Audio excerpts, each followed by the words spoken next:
তারেক রহমান দেশকে ভালোবেসে 18 ঘন্টা পরিশ্রম করে যাচ্ছে।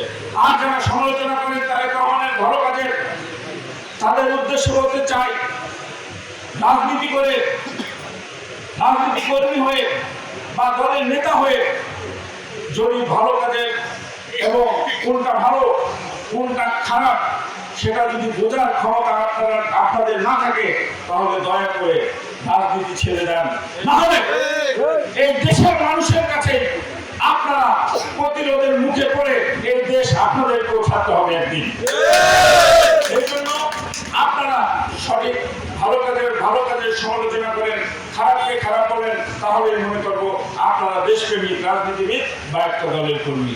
শুধু সমালোচনার খাতিরে বেয়াদবের মতো রাস্তায় দাঁড়িয়ে মাইক পেলেই নগদ নিয়ে এলো হার না মানা হার অফার।